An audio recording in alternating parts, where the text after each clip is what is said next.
Let's start with the four. Well, this is what we know.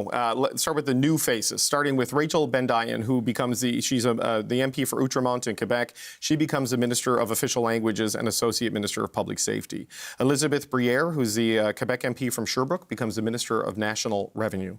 Terry Duguid, who is the MP for Winnipeg South, will be the new Minister of Sport and Minister responsible for Prairies Economic Development Canada. Nathaniel Erskine-Smith, an Ontario MP for Beaches East York, will become the new Minister of Housing, Infrastructure and Communities. Darren Fisher, who you see there on the screen, he is the MP for Dartmouth Cole Harbour. He is the new Minister from Nova Scotia and becomes Minister of Veterans Affairs and Associate Minister of National Defence.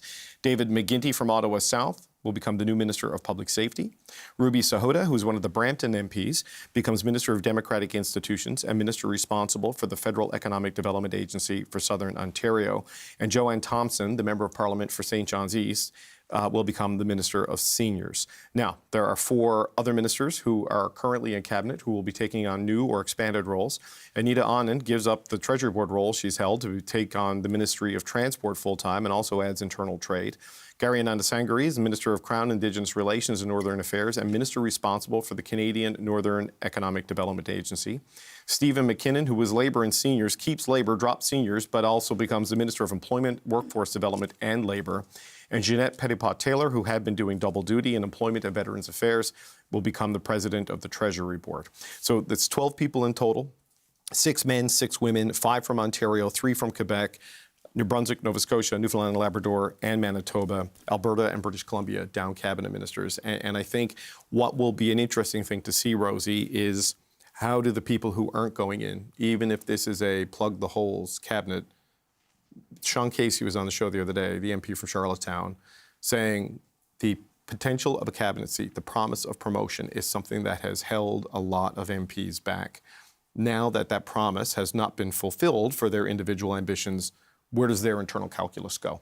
On leadership, on running again, on how publicly they come out, if they come out publicly. Because I was speaking to some people, yesterday, MPs who I would have thought were loyal to the Prime Minister, not anymore.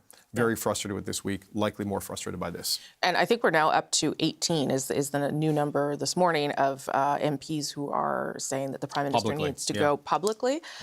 I have to say, I remain skeptical that backbenchers have as much impact as Chrystia Freeland did. Do you know what I mean? Like, I don't disagree for one second. Okay. Yeah. Well, first of all, she put her name on the letter and signed it. She sure did. And she is, with all due respect to the members of Parliament, who did take great considerable risk by standing up in caucus and saying to the Prime Minister, you got to go, or have done it, on this show and others.